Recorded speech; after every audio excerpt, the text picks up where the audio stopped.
Shalom. Yahweh Shem Yahushai Brakatah. Yahweh Shemarathon Ba Shem Yahushai. This is the Isupk. Started out at 1 West, 125th Street, Harlem, New York in 1969.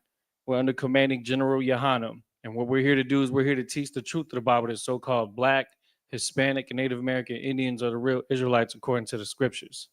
Now, again, as usual, our Friday classes are going to be our Lashawan Kodash or ancient Hebrew class. And in these classes, what we do is we start to extend our vocabulary with the Lashawan Kodash. We go over, we break down scriptures, sentence structure, alphabet, characters, things like that. And of course, it always depends on what level people are at that come into the school. But we've had a format where at the beginning of each month, we basically start off with a little bit more of a basic concepts.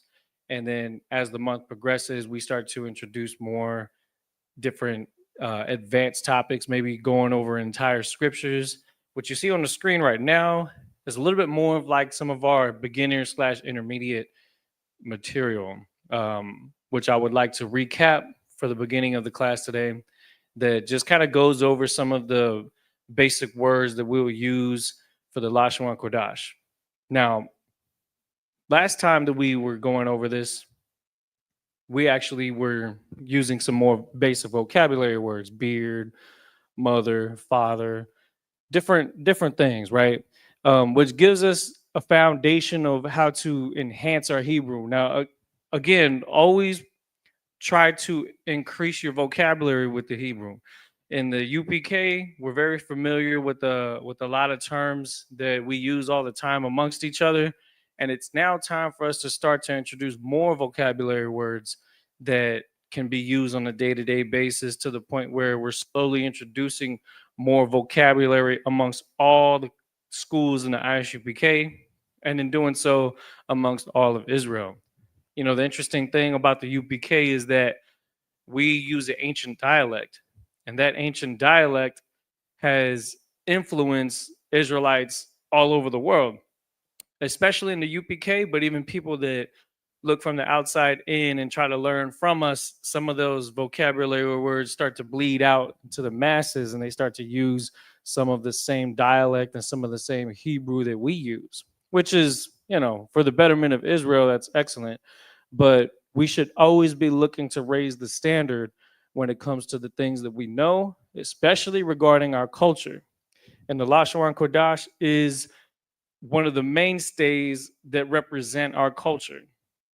There are schools out there that do not use the Lashawan Kodash. We don't run from it, we embrace it. And so when we look at words like, for instance, this particular phrase right here, la'ah or khan, some of the most commonly used phrases, la'ah means no, khan means yes.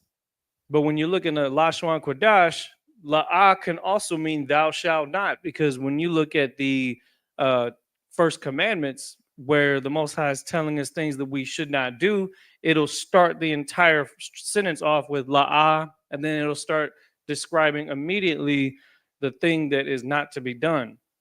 So what I did over the previous class is I started putting some vocabulary words together, such as drink, drive, build, defend.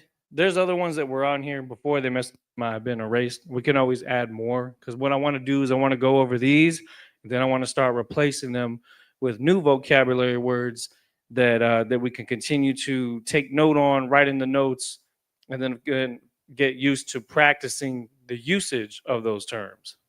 So without further ado, let's take a look at some of our initial vocabulary for the day and a recap of what we had done in the previous class. Mother and father. Now, Abba is the actual word for father. Now, another thing that you can keep in mind too is that whenever you use a possessive adjective that is at the end of a phrase, you might actually see one like this. Here, let me write it on the board. Let's see here. I don't think this one's up here. Yeah, I'm gonna add it. All right. Nawa. When you add it to the end of a word, it means hour. So just to kind of give you an example, the word father is Abba. When we start the Lord's Prayer, it actually starts with this very same word. But what we do is we actually add a modifier to the end that makes it say our Father. Because of course, the Lord's Prayer begins with our Father who art in heaven. And so it'll say Abba, but then it'll immediately say Nawa, Abba Nawa. And you'll notice that it's all one clumped together phrase, because that's exactly what Hebrew is. It's a language that takes a root word and is modified through different punctuations to make it fit into a sentence. If I was going to say my father, it would be Abaya, just like how you see up here with the other possessive adjectives. If I was going to say your father, it would be Abaka or Abak, depending on which dialect you're speaking. If you were to say them, you would add a ma to the end, their father. In this particular case, Abanawa, which means our father. So you'll see it right there. Now, very similar word right here is ama. Abba and ama. Abba and ama. And this one's a little bit easy to remember because we recognize in even when children are first beginning to speak, they'll actually say mama. They'll say ma. They'll recognize that particular flare of the tongue, ma, using the lips, they put that together and that they automatically use with mother. And so ama being the Lashawan Kodash term for mother is exactly what you're seeing right here.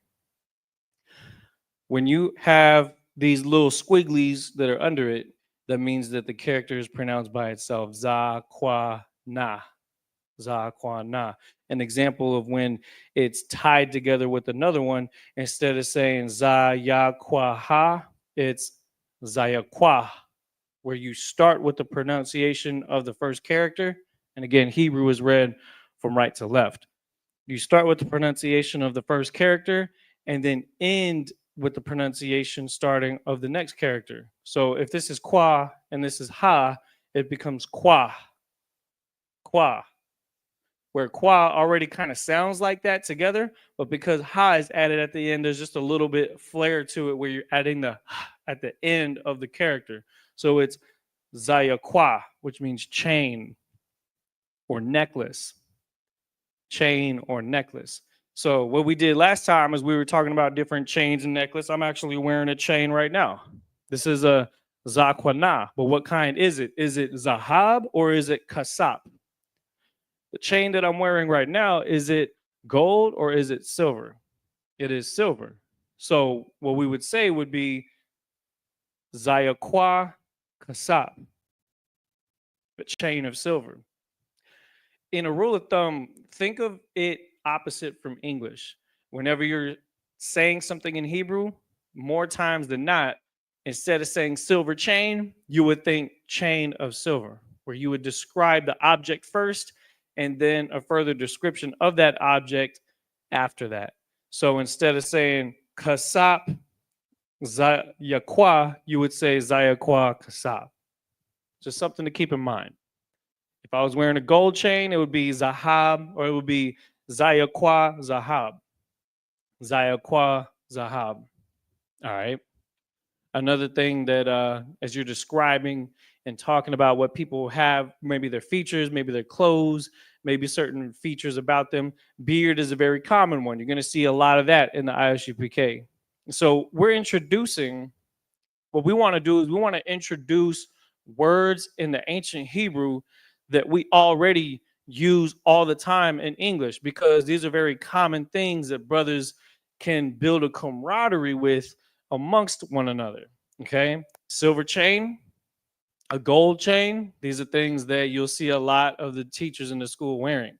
So why not learn those very same words in the ancient language. Another thing that a lot of brothers gonna have in the school, not every brother, because some brothers aren't able to grow them, but you have a beard, right?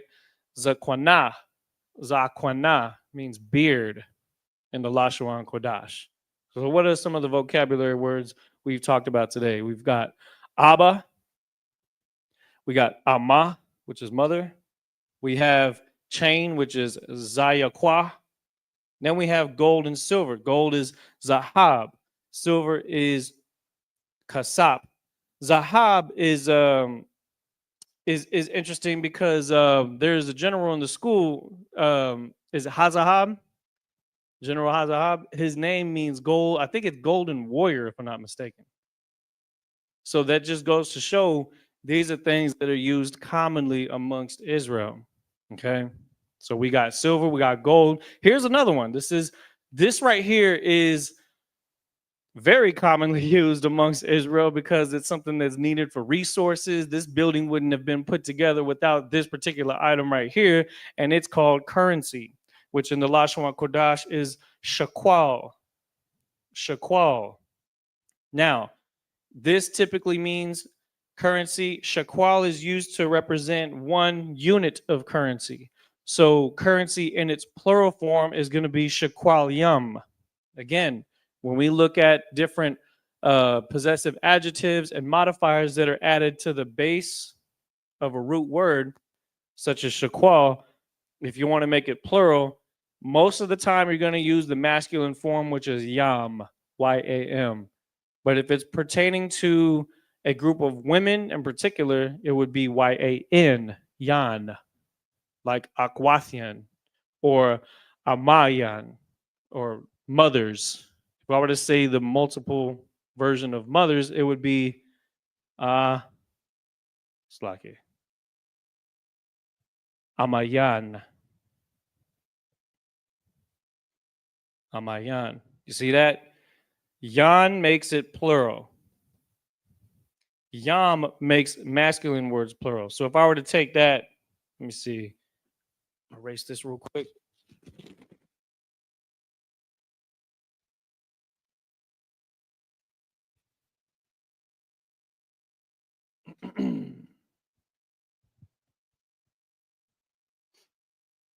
Now, if I were to take the word father and I want to make it plural, I can't use yan because that's feminine. Yam is what I would use. So I would say ba, yam. Abayam. Abayam. The plural word for mothers is amayan. Amayan. Y'all understand? So going back to this word right here, shakwal, which means currency, shakwaliyum would be your general term for currency because most of the time when people refer to money, they're referring to multiple units of money. If somebody was talking about gold and silver, a lot of times when we're talking about a chain, it's normally something that's referring to a specific chain. So we don't have to do that. But gold and silver are also currencies. And that's exactly why I wanted to add that here. So if I was going to say gold as a currency, it would be Zahab Yam. Zahab Yam. Zahab Yam. Notice that I have these connectors here where you have za, ha, ba, ya, and ma. But the ha and the ba are put together because the root word is zahab. That's something to keep in mind. A lot of Hebrew words, not all of them, but a lot of Hebrew words are usually 3 or 4 characters in their root form. And the last two, about 90% of the time, are connected together. So whenever you add a modifier to that, whether it be ya, whether it be ka, ma, anything else, treat it as its own thing that's added to it. Let me rewrite that here. So this is again za hab yam.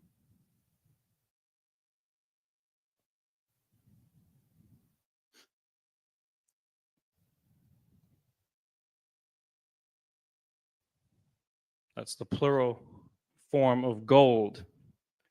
Likewise, with silver, it would be kasapyam. I'm going to write that down as well. Kasapium. We have kasap, and we have yum right here. Kasapium. In America, American money is not backed by gold or silver. So you could just refer to it as shequalium, which is just a general term for currency. It's not particularly any type of specific material. So again, shequalium.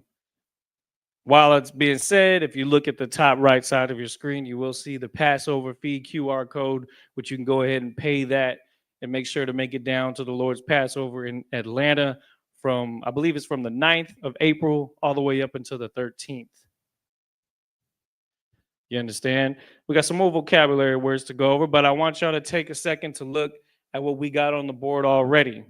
Already got some solid information, and this is a good chance for people that have or have not had the chance to catch up on all the Hebrew that we've been teaching in our classes.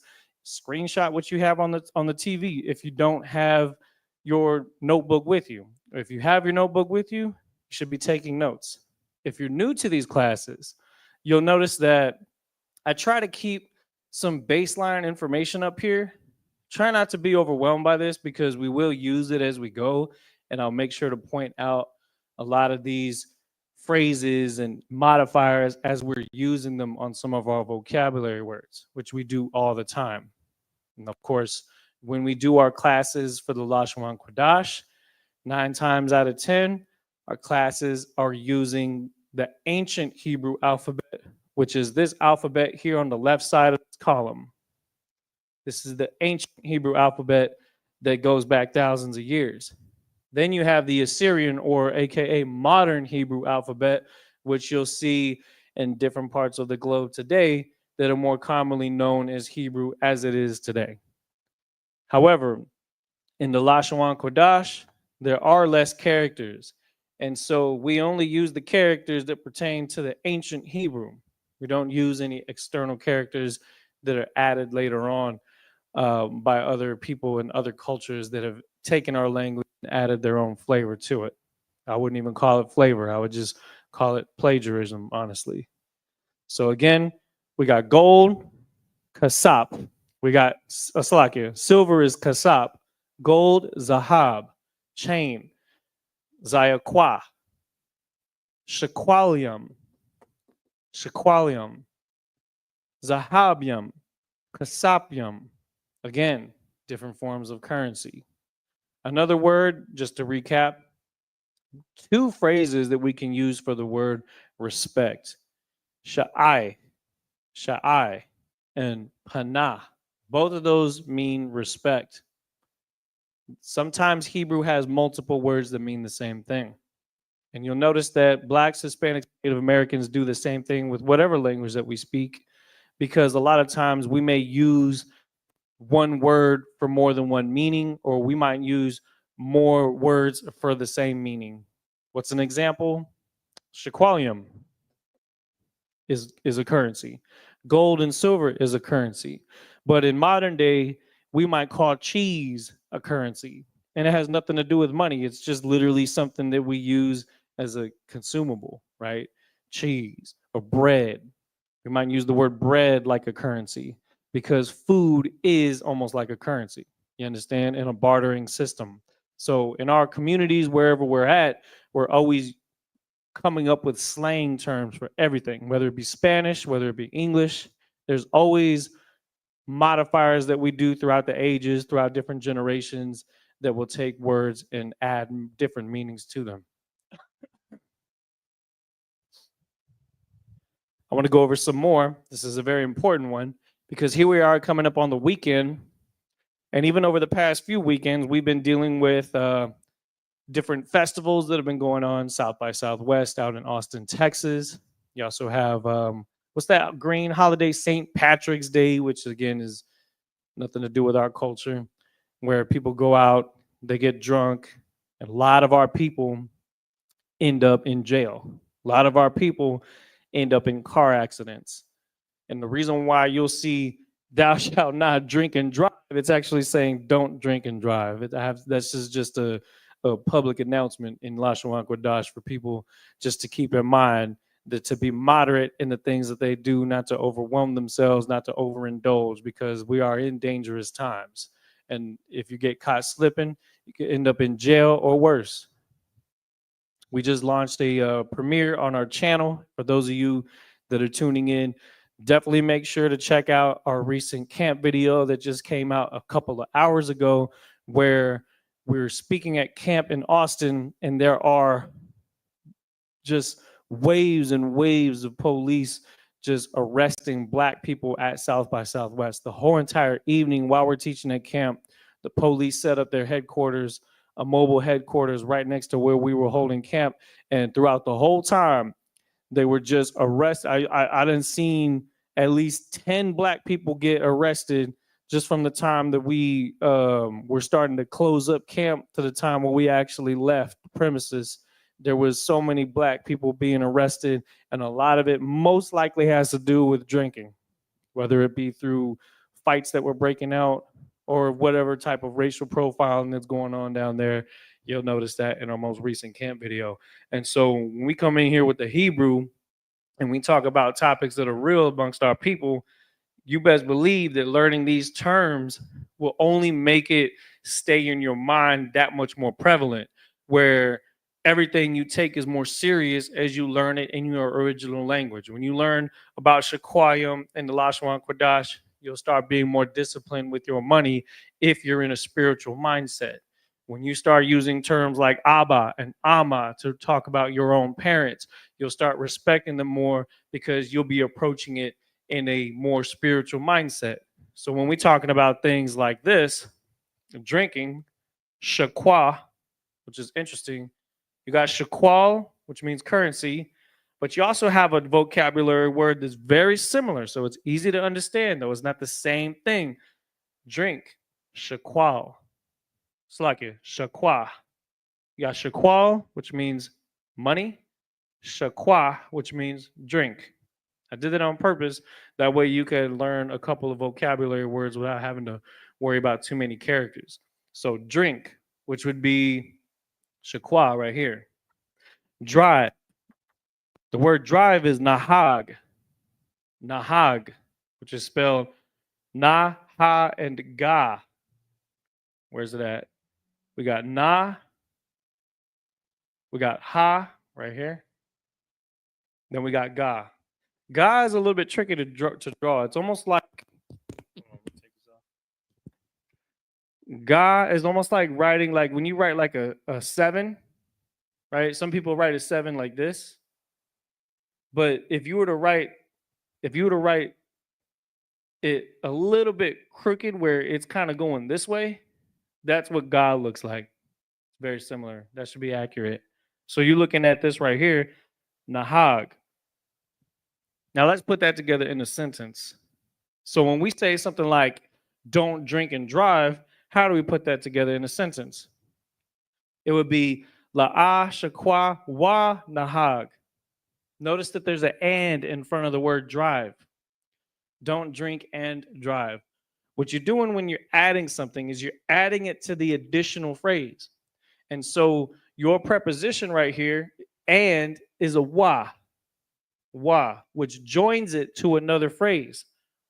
Even though drink is its own phrase right here, because you're saying something in addition to it, though it's in its own phrase, you're just adding the wa to the beginning of that. So the word drive, nahag, to say and drive, you're just saying wa nahag. Y'all see that?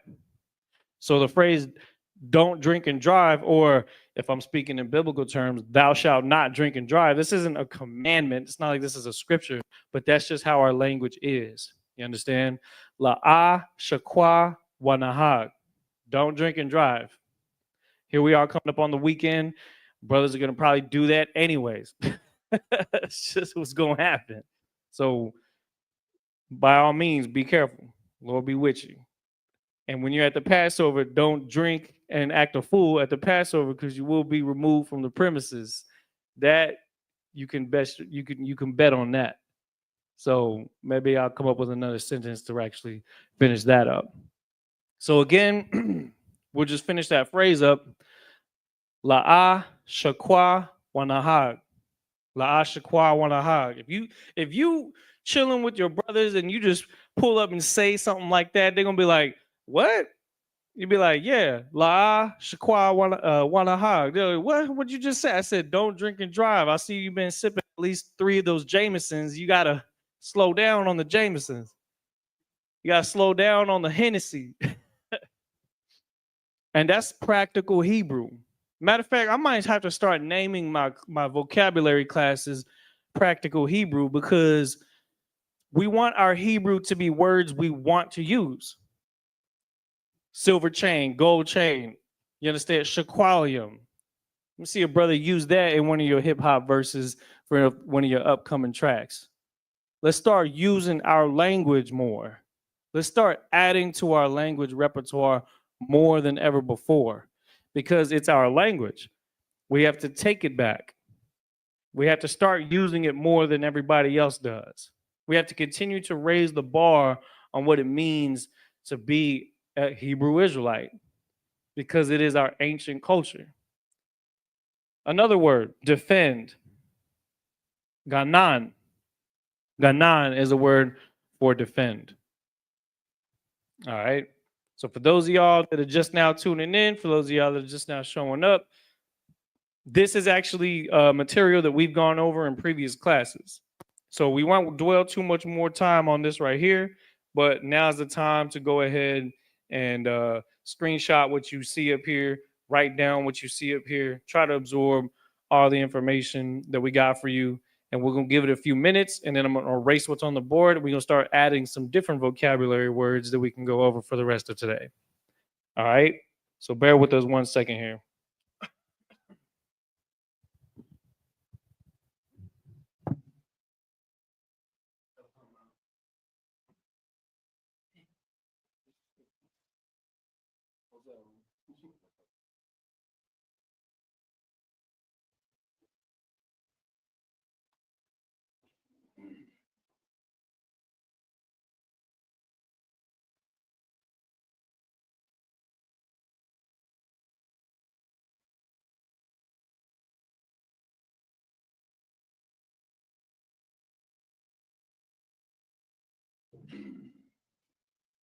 I forgot how you said. I know you had that question about the sentence, right?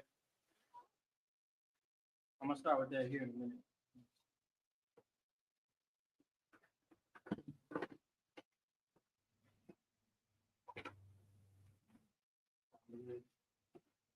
What's up?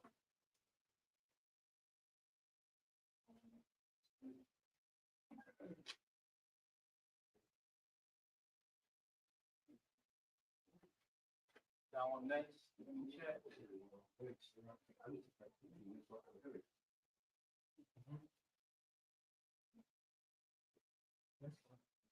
I'm gonna erase it though. That's all right. Good handwriting though. Better than my handwriting. My handwriting terrible.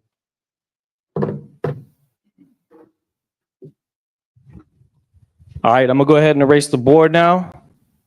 Just rewind if you need to catch what was written on the board. All right, we got some more Hebrew to cover up now. Next week, I want to try to finish Psalms chapter 83. We've been doing that for a number of weeks now, and we want to finish that off and possibly start another prayer in the near future. Y'all give me a moment here to erase this.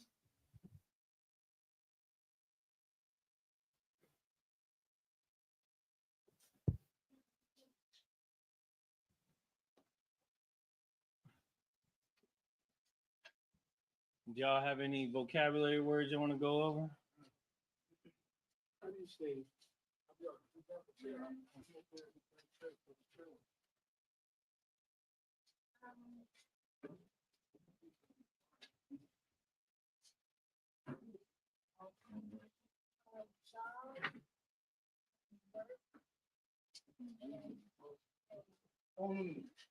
How do you say? Watch the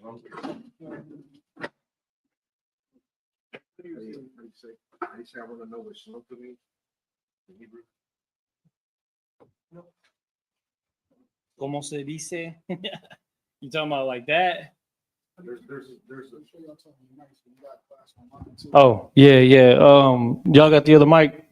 Make sure to use that. So how do you say, like, you know how like you like someone apologizes, be like, "Oh, Salakia," and then we say you tawab, which means like you good. So But like, how do you say like let's break that word down, Salakia. Why is Salakia? How I say? Why is Salakia the way that it is? Because Salakia actually has a modifier on it. Have you ever seen when we're reading the scriptures and you'll see it say something like Salah? It'd be like Salah. Well, that means sorrow. So what Salakia actually means is, let me show you.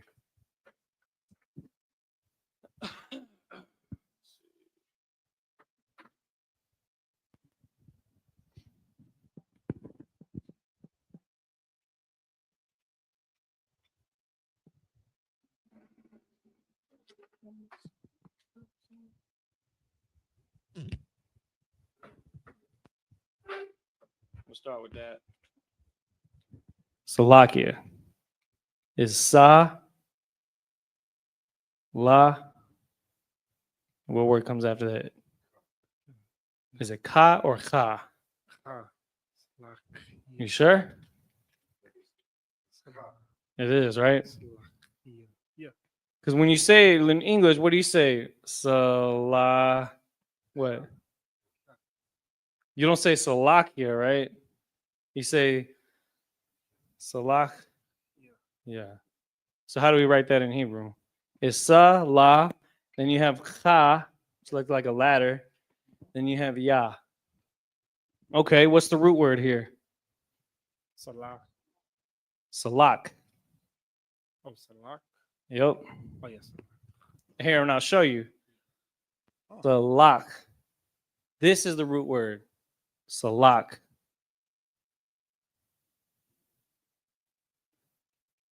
Now, what are we modifying it with? Yeah. My. My apologies. Exactly. Salak. Yeah. This is the modifier right here. So you're saying my sorrow.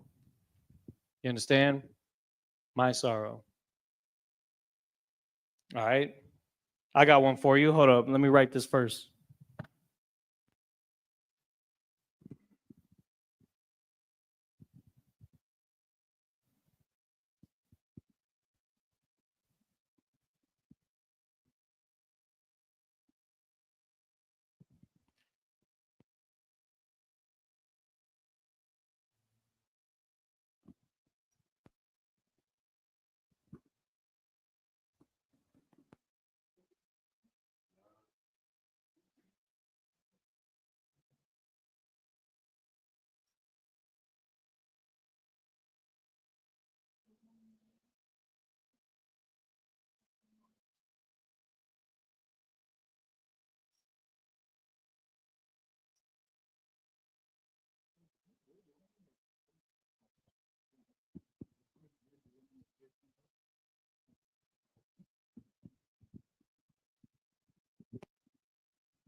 There's some cold lemonade on the table in the kitchen.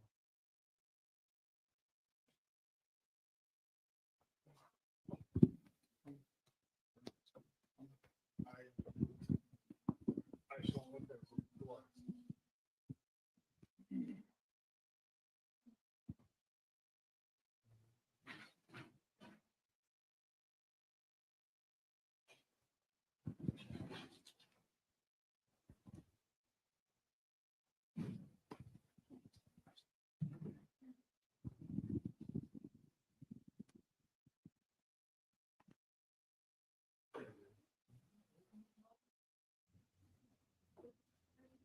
It is a phrase. It's the phrase that you asked. So this is yeah. We've heard that before, right? Oh. Can I take a stab at it? Go ahead. Salaki, sir, if I may, is Anya, Makobal, Hatha, Hatha, Hath Hatha, natazal wathak. Hatha, Na, This may Tazal. actually be hatha. This is okay. So let's say this hatha. Hatha na tazal wathak. This is crazy because look at the adjective at the end where you have a ka at the end. Understand? So this is actually really interesting because sometimes even when you say a word in Hebrew that kind of narrows down the targeted person that you're writing it to, it may still modify some of the words that come after because they also have to be recognized as to the same person. So this right here is accept. What we would consider today is the word accept. Atha, we know that. We say Yahweh Bashem Yahshua Barak Atha, you. Exactly. Atha means you. I accept you. Well, see, and then that's when we're going to narrow it down even more. So this right here is Hathana Tazal Wathak. Hathana, say it with me. Hathana Na, Tazal Tazal, Wathak. Watak. And this is apology. But in parentheses, yours. How do we know that it's yours? Because it has it right here. Ka. Yaka or ka at the end of the phrase represent it for being yours. Now, I can't give you the root word here, but this is basically what it is. Hathana tazal watak. This is how it's translated when I type it in. So what I'm doing is I'm typing in the phrase, then I'm just breaking down the phrase with the Lashon Kodash. So how do we say I accept your apology? Well, you don't even have to say that. You could just say Ayandabar. No sweat. It means the same thing. Because again, like what we were breaking down with some of the other phrases, Hebrew Israelites in whatever language that we speak, we're always trying to shorten what we say. So you could say Anya Makwabal Ata Ha Hatana Tazal Watak, or you can say Ayandabar and just be done with it. Salaki, you say all that, sir, like, oh, he's from the north side of Jerusalem. Good night. Yeah, that boy is speaking proper collegiate Hebraics. You know, the interesting thing is, here, I'm going to show y'all something.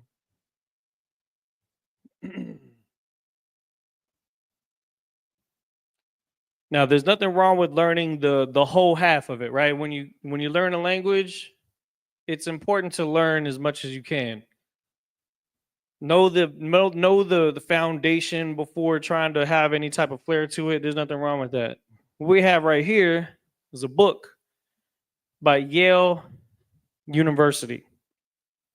If y'all don't believe me, I don't know if it's focused. It says Yale University Press. This is from Yale. It's called Biblical Hebrew. You can find this in the Isupk curriculum of books. The reason I bring this up is because the book here actually tells you that Hebrew did not have vowels in it, which is why we don't use vowels in our Hebrew, even when there are technically characters they consider vowels in the modern Hebrew. We don't use them the same way. We still use the older dialect. The other thing was Yale University, Cambridge. You ever heard of the Cambridge King James Bible? Which is, I believe, some of the people that reintroduced the Apocrypha. Cambridge, I believe they did like they took the 1611 King James Bible and they transliterated it into modern English without changing any of the words. Cambridge, I believe, did that. You got Yale, Harvard, Cambridge. These are law schools. But originally, they were schools to teach the Bible, the laws of the Bible. This is why they were law schools. And those are called Ivy League colleges. And so don't be surprised when we learn some of these more advanced characters and things like that. But a lot of times when I'm breaking scriptures down, I'll just use the Strong's Concordance to find out what the root word is as we're breaking down a sentence. I could use a scripture as an example. So let me see here.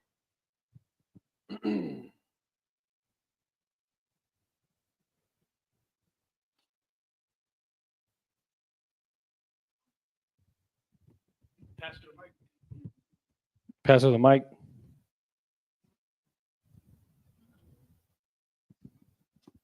So when you say I accept your apology, are you saying Anya Makabal Atha Hatha Natazal Waktha? Thok? Thok. Yeah. Thok. I'm having trouble on the last one because of the wall. Mm-hmm. So these are put together. Hathana Tazal Wathak.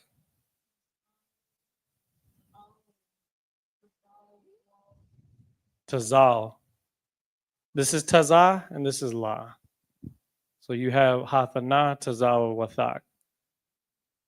When I'm writing this down, it's like is this correct how I'm writing this down? You actually writing it? What do you mean? Like the pronunciation. Yeah, you just missed the character A right after the wa, the W right there. Just put an A right after that W. And we'll have it like, yeah, because the wa is by itself. I got confused on like whether it was connected or not, but I can see now. So we always use the interlinear Bible for Sabbath service, right? Let me get the scripture, 1 Samuel chapter 1, verse 15 in the interlinear Bible. And Salakia, sir, Mm-hmm. I don't want to get it confused with like Ayan, because Ayan is your, right? When we say Ayan Dabar, when we're saying you're welcome. Yes, Khan. But you don't see that up here. This is Anya. Anya. Do I add like the A after the N? No, this is just saying I. Anya. You're thinking of Ayan, so that's different from this. This is Anya. You see that? Go ahead. Answer. It was 1 Samuel chapter 1 and 15. 1 Samuel chapter 1, verse 15. Come up here to the board. I'm going to show you how I actually do this. 1 Samuel 1 and 15. Now, these are all the characters that you're always used to seeing during the Sabbath service, right? There is a part of this scripture that I want to use. So help me out there. So how does that go? Go to the part where it says, and said, I am a woman of sorrowful spirit. This is 1 Samuel 1 and 15. It's going to say, let me see. With Mar with a mar, la'a Let's start with that. Wa tha amar. with a Okay, let's do that.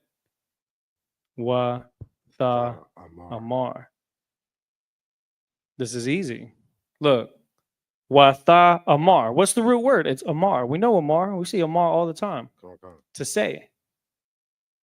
But we have wa and we have tha.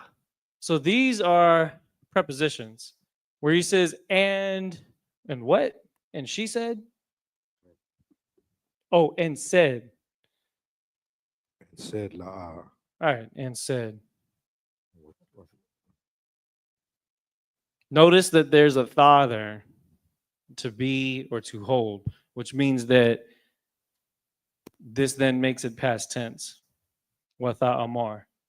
So to say means amar, to say something.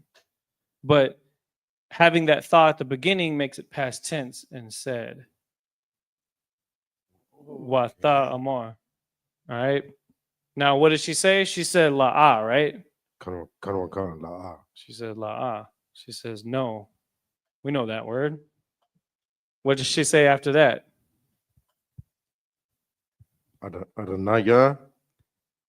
Asha. She said adanya. Let me see. Adanaya.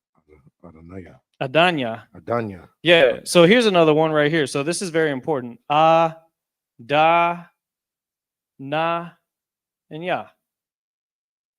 A, danya. This means Lord or my Lord. Now we use a slightly different version of this, which is kind of strange because we say the word shalom, we know it as shalom. When we say by Lord, we say adawan. You see that? Instead of saying shalom, we say shalom, right? But technically, this is the shorter version. It would kind of make more sense if we were saying adawan and like this, adanya. Because Lord is adanya or adawan. Because there's a wa that's here, but it's not in the interlinear Bible. Right. You see what I'm saying? So for the sake of just going with what the interlinear is saying, we're just going to go with that, right? Because again, the grammatical side of it is the root word of Lord is Adan. My Lord, again, you're just adding the possessive adjective to make it yours or mine, right? So you're saying, no, my Lord. So she's saying, la'a adanya. But this is no different than saying la'a adawanya. You could say adawan. You could also use the phrase adawanya, which means my Lord, to be more correct with the dialect. So we use the word adawan all the time. Yes, Lord. Yes, Lord. When we say kan adawan kan, technically we could say kan adan kan. It's the same thing. It's just a different dialect. So don't get caught up too much in it, but at the same time, we say shalom, right? We don't say shalom. But this right here is actually, it's interesting. It's an interesting thing, all right? So, and said, no, my Lord. What else did she say right after that? Asha. It's like Asha. Asha. Asha. It's interesting. So she says, Asha. Kushath. This is just a ha at the end, right? Come on, counter. Asha. Asha. So Asha. And ha. And ha. Asha. And that means what? I am a woman. Come on. I am a woman. Okay, and what does she say after that? Kushath. Quashath. So here's another word. That's the whole thing, Quashath. You see what I'm doing though? I'm not using that dialect. I'm just using the Lashawan Kodash. Come on, counter. So you see how quickly I'm just like I see it right there, and then I write it right here, but it's the other characters, Right. the other alphabet. Right. That's impressive. I always do that. That's impressive. I'm used to doing that. That's why when I break down the whole scripture, I'll see it in there, but as I'm writing it, I'm writing this. Most High in Christ. So it becomes interchangeable. So whenever I see either one, I can switch it back and forth like nothing. You know what I mean? I'm just used to that. Kwashath. Of what? It says a woman of what? What is this phrase right here? Of sorrow. Of sorrow.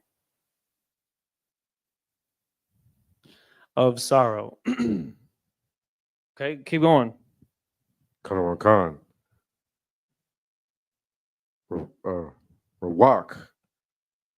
The what? Rawak. Rawak. Ra. Wak. Ra. Wach. Like that? Kanawan Khan, sir. Okay. Of sorrow. Spirit in spirit, is that what it says? Kanawan Khan, sir. It just says sorrow spirit. Sorrow spirit. Kanawan Khan, sir. I'm flying this airline, Spirit Airlines, Rawach. So I'm flying Spirit Airlines to the Passover. I'm gonna remember this word right here, Spirit. When I get on that plane, I'll be like, Rawach, protect me. We got planes falling out of the sky right now. Right. Let's hope this yellow one don't do it. At least it's not purple, like on Soul Plane.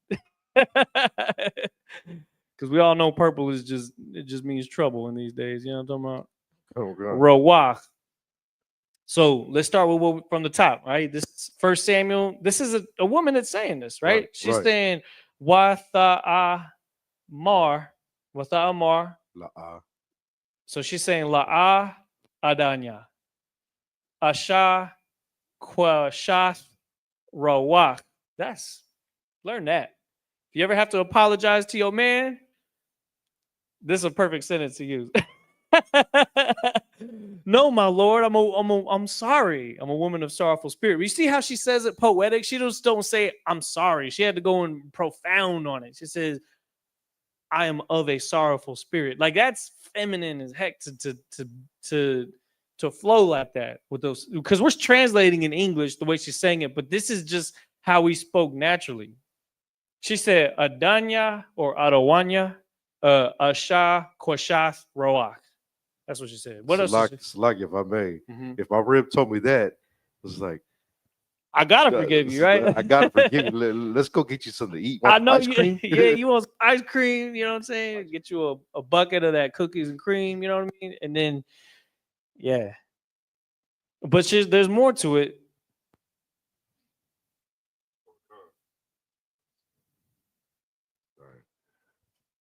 Anakaya. I gotta go back and read this chapter to see what she was talking about, because there was some stuff going on. There's gonna be some characters in here that we know. So Rawach. Then she says Anakia.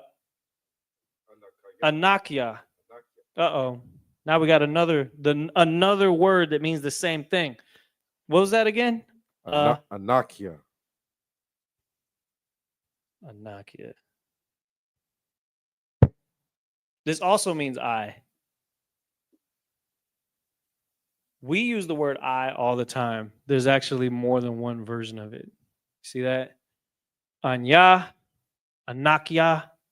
It's the same thing. I wonder why it's different, though. Maybe this sentence structure requires it to be different. What does she say after that? Yayan.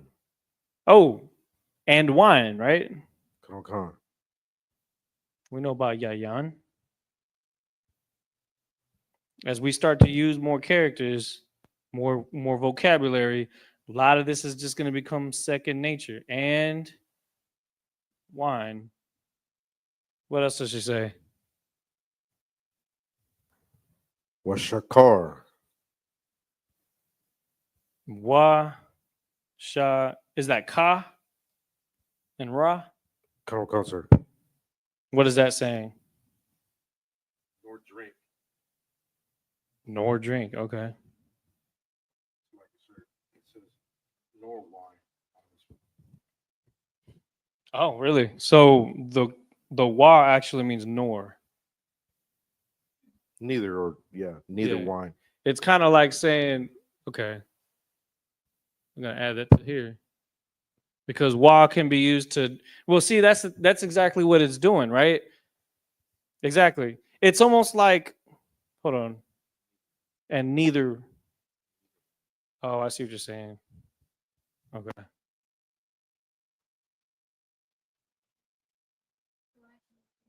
Mm-hmm.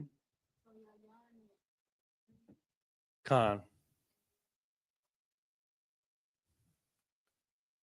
This is just terrible. Hold on.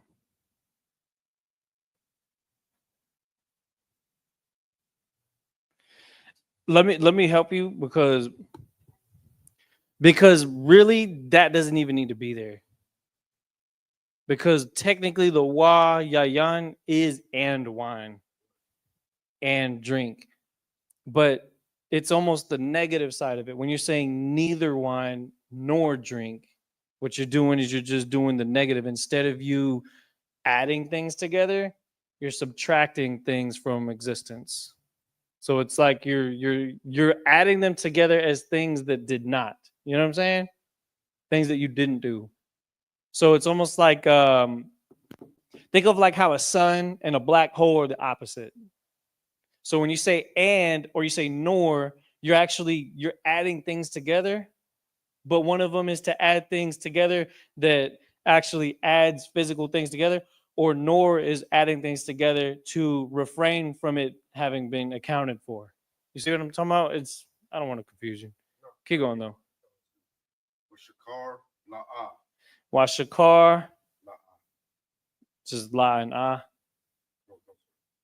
And what does it say above that? Shata, Ya. No, the la'ah. Intoxicate, but it's just like La'a, like not having drink. That does say la'ah.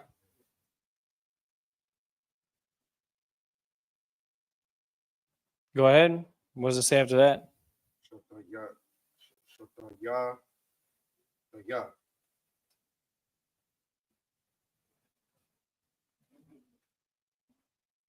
Shataya Daya. Okay. I'm just going to leave it like that. And this says what? Drunk.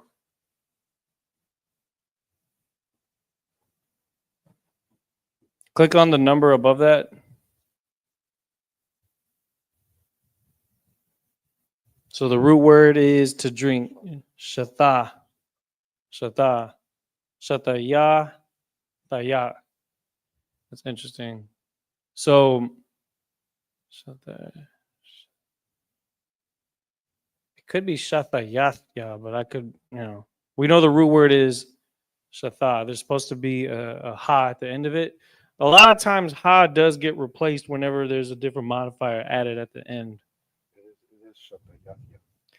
Shathayathya. No, concert. That's what I thought it was. Just I didn't even look at it. Shathayathya. Yathya. So instead of a ha being there, it's ya.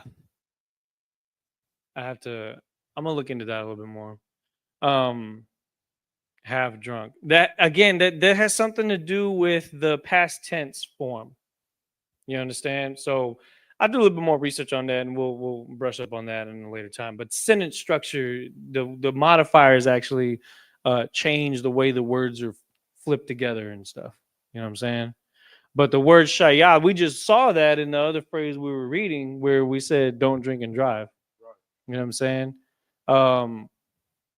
Or this is a past tense form of that. Was there any more on that? We don't have to. Actually, we really don't need the rest of that. I want the main part right here was this part right here. I am a woman of sorrowful spirit. Is there any other examples in the Bible where a man says something of the same extent? Let me see.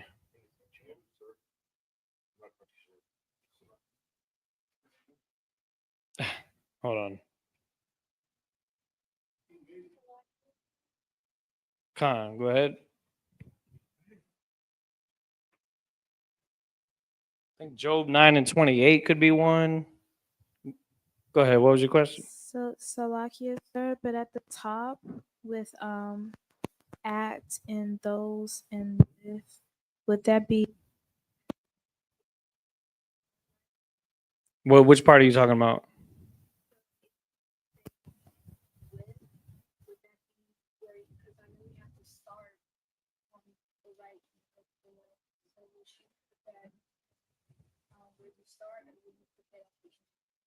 Are you talking about with? Are you talking about something up here or just in general? Like at the top. Yeah. Oh, you're looking at these up here? Yeah. Do some of them go in the front and some of them go? Yeah. Okay. So I have them separated. I'll try to make this more neat. Prepositions are put on the right side. Possessive adjectives are added on the left side of the phrase. So when we say like I'm gonna just give you an example. Right here, wa means and. When you see it added to something like here or here, you'll see it on the right side because it's a preposition or preposition. Think of that word preposition because if it's pre, that means it's first, right? Like when you go to pre-kindergarten and then go to kindergarten, pre-K comes before kindergarten. So preposition, it comes before the phrase, and then possessive adjective, you'll just remind yourself that that's added at the end. We could do a whole entire class on that just to kind of give us a little bit more well-rounded structure on that. But we see those examples all throughout the Bible naturally as we go and break down entire sentences, which is something that we've been doing. Well, heck, we've been doing that for Sabbath service for I don't know how long. Did you want to keep this on the board or do you want me to erase it? Go ahead. I think we might have to charge that mic. Let me see it. Is it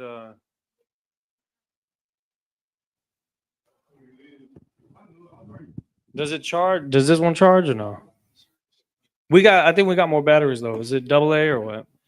Just make sure whenever class is over to turn it off at the end of the class.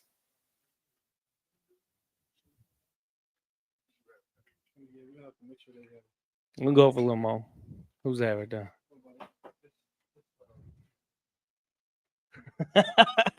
I like how we got cameras all over this thing. It's like it's a tactical operation up in here. You can't just stroll up on nobody. I'll tell you what I'll do. Yeah, you know what? I'll leave that on the board. There is another scripture that I want to break down. I'll go ahead and do it. I'll do it real quick. Good night.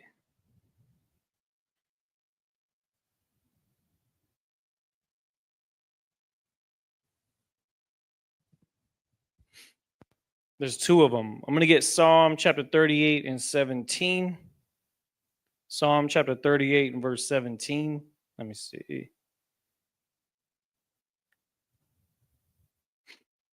Psalm chapter 38, verse 17.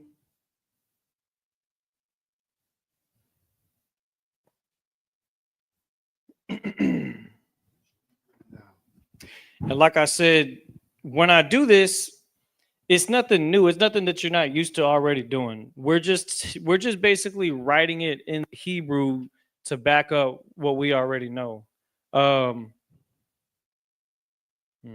I use this chair real quick? I got it. Check it out. Boom. Wow. Wamaka. All right, let me just write it. Makaab.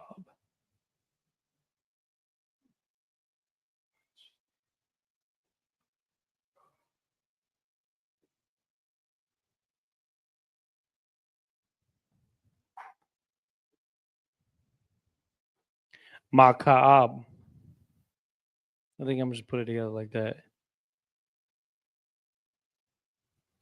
This is Strong's H4341. I'm going to use it in this phrase right here. And sorry if I'm blocking the screen. I'm going to get out the way here in a second. This is a general term. This right here, when we say La'a, Adanya, Asha, Kwashath, Rawah, that is a woman saying that. You understand? This right here, Asha, that's a woman saying that. That's what turns this whole sentence into a feminine sentence because it's her that's saying it, right? Here's a phrase in this is actually King David saying this. He says, "For I to fall am ready." That sounds like Yoda talk. He don't say I am ready to fall. He says, "For I to fall am ready." Then he says, "And my sorrow is before me continually." That's what I want to write. I want to says, "And my sorrow," using this root word right here, maka'ab, before me continually.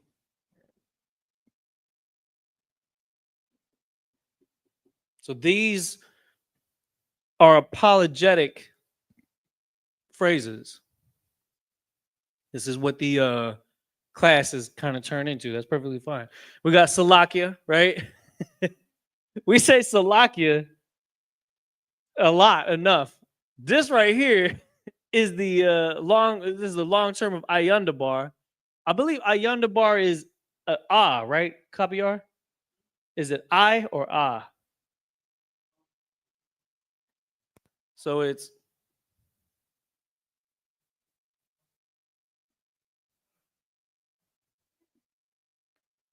Ayundabar. See how quickly I was able to. This is kind of like saying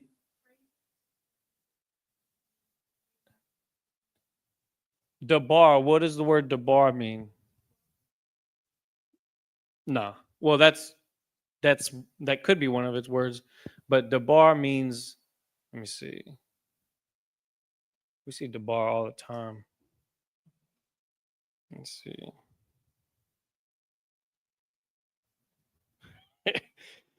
Oh man, let me see. I'm getting it right here. I got used to these where's Ra?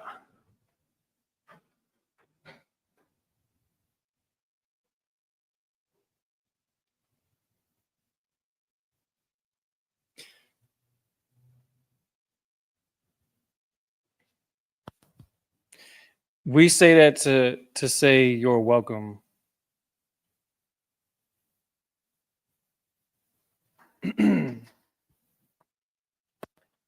Anya means I. Okay, so let's not get that mixed up because this is Ayan. Dabar. I have to. I'm gonna look more into that, Slocky. I'm gonna actually break that down in next class. This is just what we know. This is what we use as a term that everybody just uses, right? This is actually more drawn out. So I'm gonna actually finish this sentence here, and then that'll be the end of this class here. So it says, "And my sorrow is before me continually." The phrase that he uses right here is "wa maka awab ya." So the root word is maka aba, but because we're joining the word "and," so you have "wa" right here.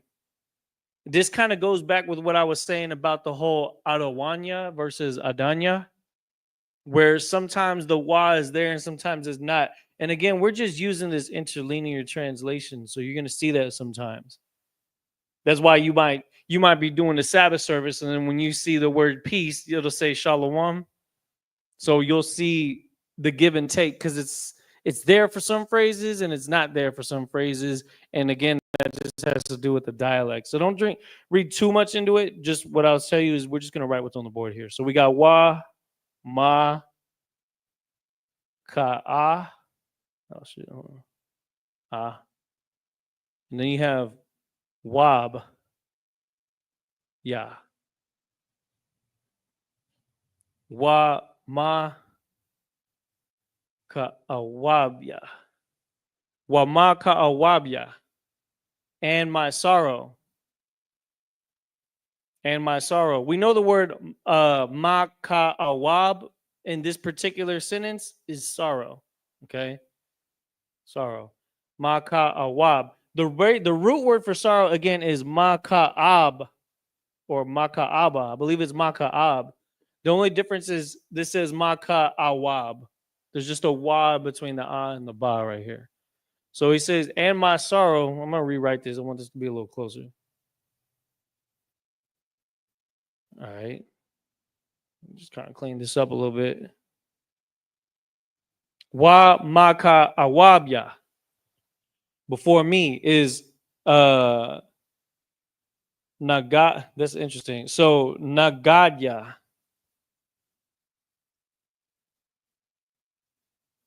Nagadya.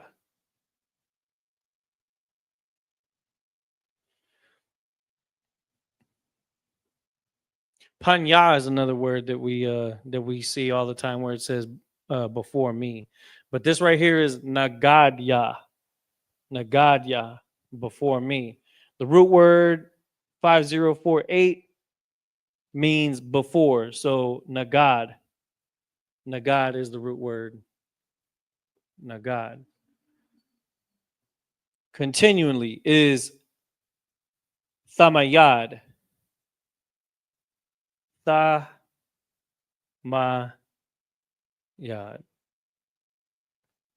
Thamayad.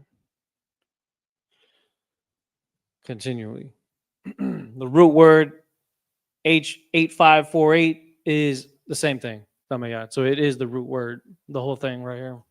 Let's actually close off by practicing these again. Let me see if that's actually in the scriptures. Can you look? Do you have a concordance on your app? Does it let you search for words? So let me see. Welcome.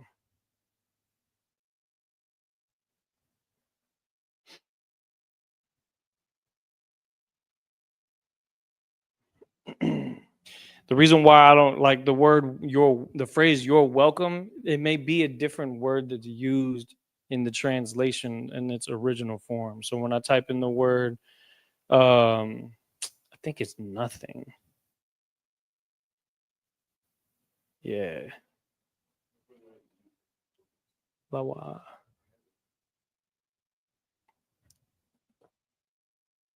Hold on. Now I just really want to figure out which one it is.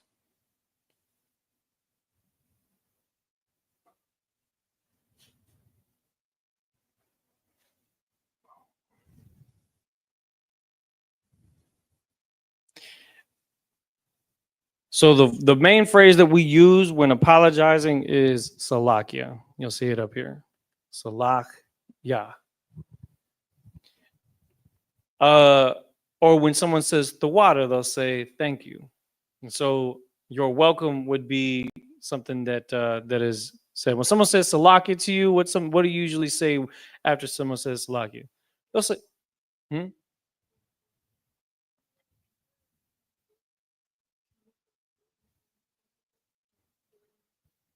yeah, you would say tuwab, and then you would say your, right?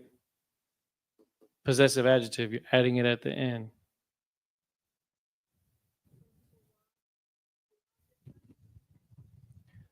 No, it would be, let's see. Tawab. Okay, your tawab. So you're just adding a ka at the end. Tawab ka. Technically, I would just say that. Tawab ka. But a lot of times when you look at the way the dialect of the modern Hebrew is, they'll convert it to tawabak. Because they'll just add it to here and then you'll be pronouncing these two together. But tawabka is literally the same thing. It's like saying shalomka instead of saying shalamak. So your peace, right? Yeah. So you would say shalomka tawab. When you ask somebody that, is your peace good? Like, how you been? We would translate that to like, have you been good? But in this particular case, tawabka means your tawab. You're good. Someone says salaki, you could be like tawabka. Tawabka. Go ahead. Salakia, sir, the reason why Like at first, I was saying Tawabyaka is because I got it confused with the you're and you are. I don't know. So the ya at the end of the phrase means my. Okay. So if say someone asks you, if they say Tawab Shalamka or Shalom Shalom, what did I say? What we were just saying? We said Shalom Tawab. It's like how is your peace good? You could say that your peace is good or that my peace is good. What I mean by is you're either pointing it to them or to yourself. So you would say, I'm good. You would say Tawab Yah. Like you know how we say Barak Yah when we salute the scroll? We're just adding a Yah at the end to make it my blessing. We say Yahweh Hashem Yahshai Barak Yah, meaning bless me, Barak Yah. You understand? So to say your Tawab is Tawab Ka. To say I'm good or my, I said Tawab. Translating it. It's Tawab Ka. I'm good or my goodness is Tawab Yah.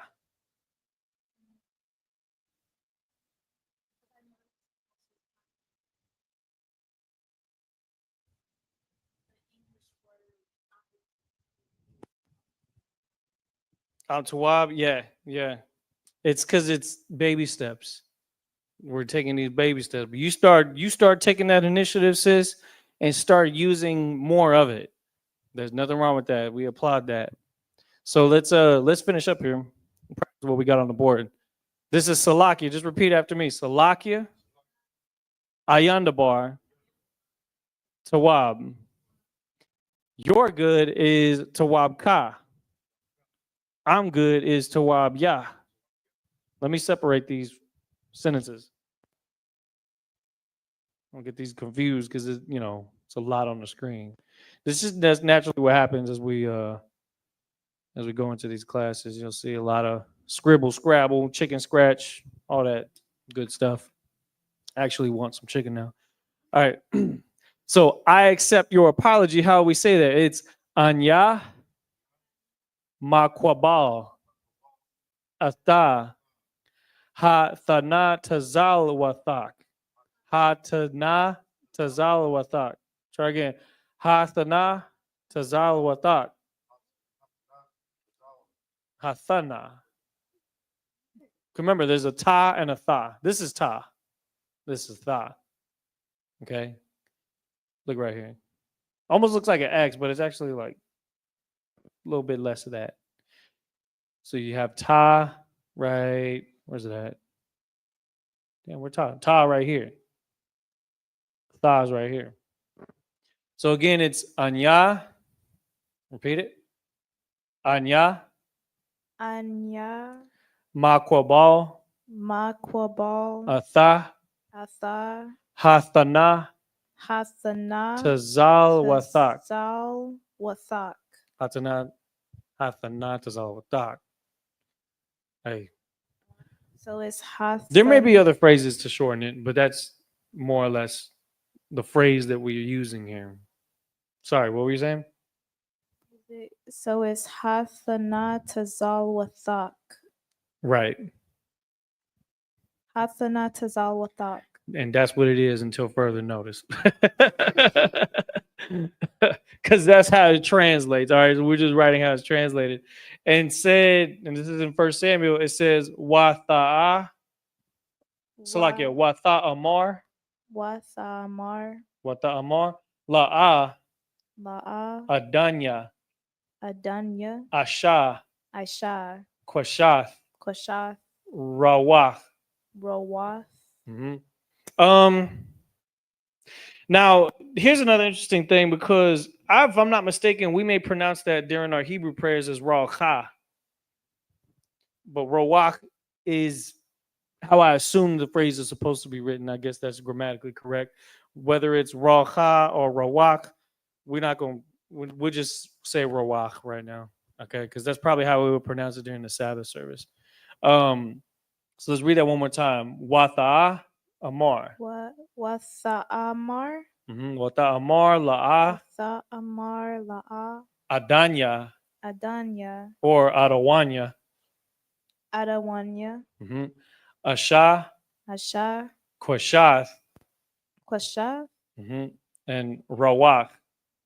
Wait, is Kayath or Kash? Oh yeah, it's Kashath. Kwashath. Yeah, kwa looks like a little umbrella, but it actually looks like a Q. If you were to tilt it over, that's kind of what a Q looks like. It's just it's like a hemicircle. What do you call it? Half a circle? We don't have to pronounce all of this. This is I neither wine nor drink. I have not drank any drink, neither wine or something like that. I want to read this last one here. This one says Wamaka awab ya mak slakia wa maka awabya Wama. maka awabya What? Wamaka. wamaka awabya Wamakath Awamya. awab. There's a ba right here. Awabya. Yeah. Wamakath Awabya. Sorrow is makaab. My sorrow is makaawabya. This is like, again, we're saying and my sorrow. So what makes it my sorrow is the ya at the end. And then for some reason there's a wa here that's modifying it. And I guess that's just how it is for the sentence structure. But to say and my sorrow is wa maka awabya. Wa maka awabya. Then we're saying nagadya before me. Continually. Thamayad. Thamayad. This is what happens when we go into sentences. There starts to be more advanced rules that are put into place as we break down the sentences. So don't stress too much over every bit of detail regarding that. Just know that we'll practice it as it is. And then when we start to do, because we're already getting towards the end of the month, so we're starting to do more of these advanced types of sentences. But at the beginning of each month, what we're going to start doing is we're going to start hammering down the basics as to why sentence structures look the way they do, why certain words are modified the way they are when they're used in a sentence.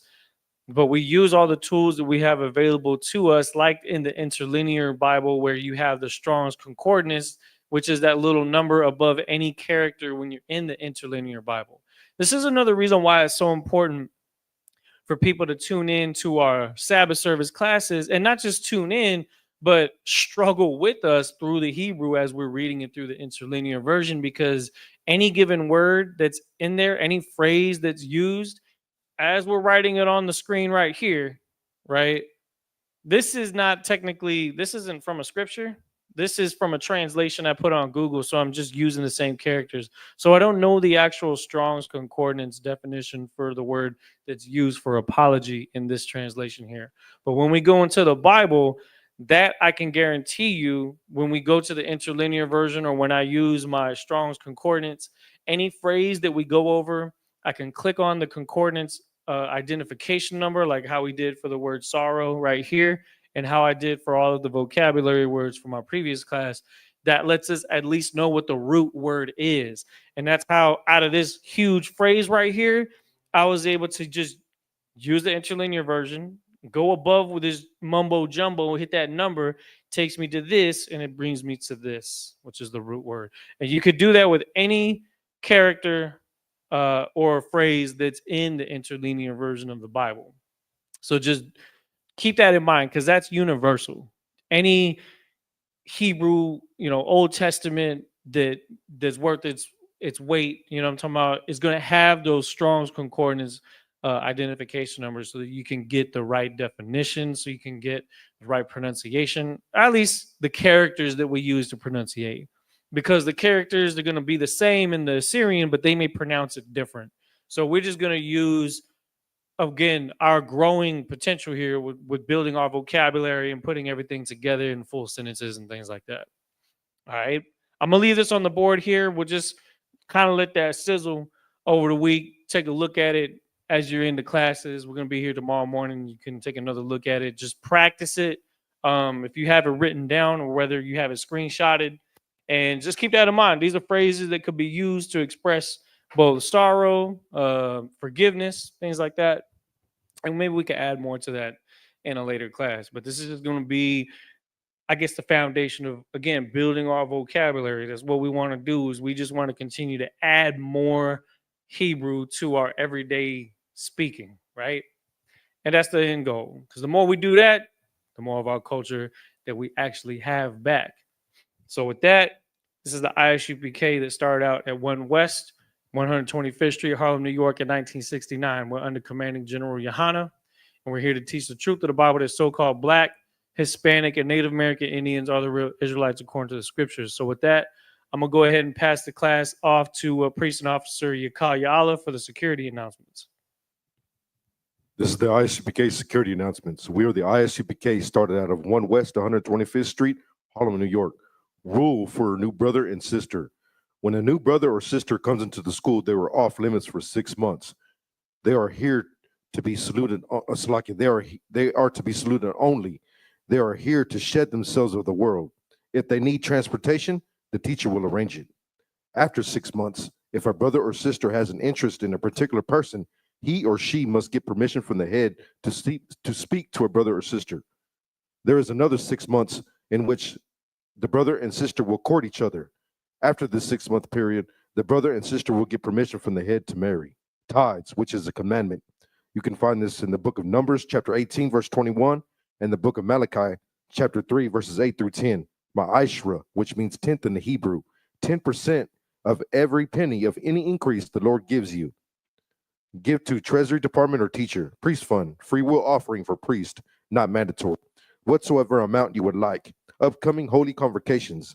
It's the Passover, which is April Salakia.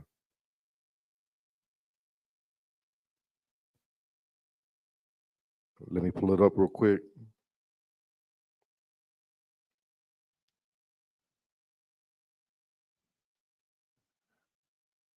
Passover, 14th day of the first month, Saturday, April 12th, 2025. You can find this in the book of Exodus, chapter 12, verses 1 through 51. The book of Leviticus, chapter 22, verses 4 through 5. 1 Corinthians, chapter 5, verses 7 through 8. And 2 Corinthians, chapter 30, verses 17.